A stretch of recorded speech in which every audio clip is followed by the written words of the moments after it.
Hello.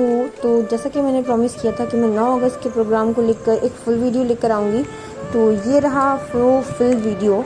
But sorry, का posting काफ़ी late हो गई है क्योंकि इसी डिफरेंस में 15 अगस्त की प्रिपरेशंस भी चल रही थी, जिसकी वजह से हम ये एडिटिंग नहीं कर पाए। और चलिए आगे बढ़ते हैं। तो उसी के साथ ये जो कार्यक्रम था ये था पासिंग आउट परेड का।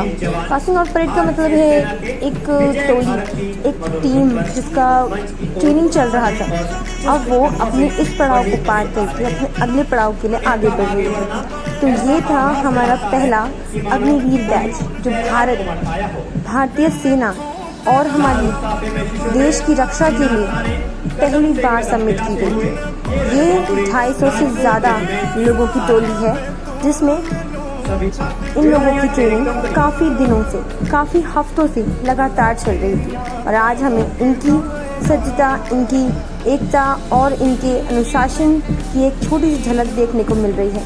आप देख सकते हैं क्या कोऑर्डिनेशंस हैं, इनका लीडर उन्हें लीड करते हुए आगे आगे बढ़ते आ रहा है और उसके पीछे उनकी टोली उन्हें फॉलो कर रही है। एक भी व्यक्ति उसमें से अलग नहीं हो रहा, सब एक बराबर अपने कदम से कदम मिलाए हुए, कदम ताल के साथ आगे बढ़ते हुए, और हम सभी कैडेट्स उनके सम्मान में खड़े हो जाते हैं। इसी के साथ कार्यक्रम काफ़ी देर तक आगे चलता है। बीच बीच में आपको जो हमारे एंकर सर हैं, जो इस कार्यक्रम को लीड कर रहे थे, उनकी आवाज़ भी सुनने को मिलेगी। साथ ही आप पीछे का बैकग्राउंड देख सकते हैं, क्या नज़ारा है, क्या खुला आसमान है और कितनी बड़ी इस ज़मीन पर कितनी दूरी तक फैला हुआ ये खुला मैदान। और इसमें चलती हमारी परेड। लगातार 3 घंटे तक चलने वाला ये कार्यक्रम हमारे लिए 5 घंटे की दूरी रखता था, क्योंकि हम अपने अपने घरों से वहाँ तक गए, वहाँ इस कार्यक्रम को अटेंड किया और फिर वापस अपने घर तक आए। तो इसका डिफरेंस 5 घंटे का रहा था और 1 मिनट में ये दिखा पाना मुमकिन नहीं था, इसीलिए मैं इसका लॉन्ग वीडियो लेकर आई हूँ।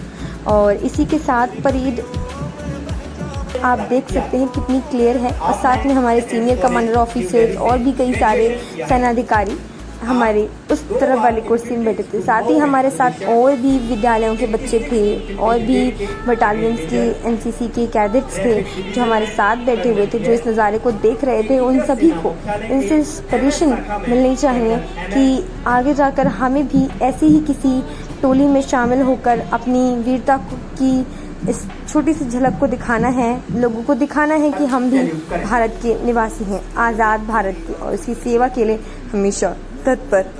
और ये कमांडर की आदेश के साथ खुला लाइन की कार्रवाई होने के साथ ही सभी दोनों सीनियर ऑफिसर, साथ में टोली का कमांडर ऑफिसर, टोली की जांच के लिए वाहन के साथ आगे बढ़ते हुए। मैदान की दूरी इतनी ज़्यादा थी कि कमांडर को चल के जाना सुविधाजनक नहीं था, इसीलिए इस गाड़ी की सुविधा को उपलब्ध कराया जाता है। तो खुला लाइन की इस कार्रवाई के साथ सारी टोली की जांच और इसके बाद कार्यक्रम वैसे ही आगे बढ़ा, जिसमें आप परेड की छोटी छोटी झलक देख सकते हैं।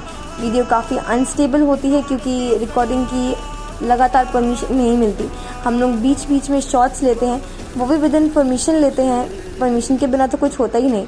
और आप देख सकते हैं कैसे किले के ऊपर उस भाग पर हमारे सिपाही, हमारे सेना के छोटे छोटे से जो टुकड़ियां हैं वो ऊपर खड़े होकर अपना पहरा दे रही हैं। और साथ ही में ये हमारे वीर, जिन्हें विभिन्न अन्य कलाओं के लिए भी उनके अन्य कार्यक्रम और मेहनत के लिए सराहा गया है, सम्मान दिया गया। उसके साथ ही टोली वापस अपने सज होने का अर्थ है एक स्थान पर वापस आ जाना, जैसे थे वैसे ही, और अपने स्थान की जो गरिमा है उसको बनाए रखना। और इसी के साथ कार्यक्रम की समाप्ति होती है और सारी टोलियां 3-3 की टुकड़ी में बंटकर अपने अपने स्थान के लिए वापस चली जाती है, जिसका निर्देशन हमारे सीनियर ऑफिसर कर रहे थे। और इसी के साथ मुझे मिल जाता है रिफ्रेशमेंट, जो कि कैडेट का मूल अधिकार है। आज के लिए इतना ही। Thank you for watching. Bye bye.